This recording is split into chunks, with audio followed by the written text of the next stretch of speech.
ఇద్దరు యువతుల భరతనాట్యం, వారి వెనకే నిలబడి లయబద్ధంగా కదిలిన ఏనుగు. ఇదేమీ మూవీలో సీన్ కాదు, గ్రాఫిక్స్తో సృష్టించిన మాయాజాలం అసలే కాదు, ఓ యథార్థ ఘటన. అందుకే ఈ ఘటన తాలూకు వీడియో ప్రస్తుతం తెగ వైరల్ అవుతోంది. ఇక ఏనుగు స్టెప్పులు చూసిన జనాలు మురిసిపోయారు.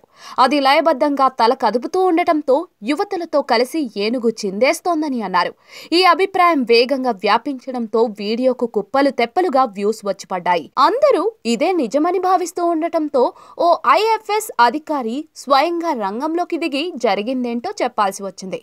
యువతులతో కలిసి ఏనుగు భరతనాట్యం అన్న క్యాప్షన్తో ఈ వీడియో నెట్టింట కాలు పెట్టింది. ఈ వీడియోలో కనిపించిన దాని ప్రకారం యువతులు నాట్యం ప్రారంభించగానే ఏనుగు కూడా స్టెప్పులేయడం మొదలుపెట్టింది. వారి నాట్యానికి అనుగుణంగానే కాలు కదపటం ప్రారంభించింది. ఇది చూడగానే జనాలు ఆశ్చర్యపోయారు. యువతుల నాట్య ప్రతిభ ఏనుగుకు అర్థమైందని అన్నారు. వారికి తోడుగా తాను కాలు కదుపుతూ డాన్స్ చేస్తోందని వందల కొద్ది కామెంట్స్ కురిపించారు. ఫలితంగా ఈ వీడియోకు లక్షల కొద్ది వ్యూస్ వచ్చి పడుతూ ఉన్నాయి. ఈ వీడియో ఇలా ట్రెండింగ్ లో కొనసాగుతూ ఉండటంతో నెటిజన్లు వివిధ రకాలుగా స్పందిస్తూ ఉన్నారు. అరే, ఏనుగు కూడా డాన్స్ చేస్తుందా? అరే, ఆ ఏనుగు భలే ఆనందంగా ఉందే, ఇలాంటి సంఘటనను నేను ఎప్పుడూ చూడలేదు అంటూ కామెంట్లు చేస్తూ ఉన్నారు.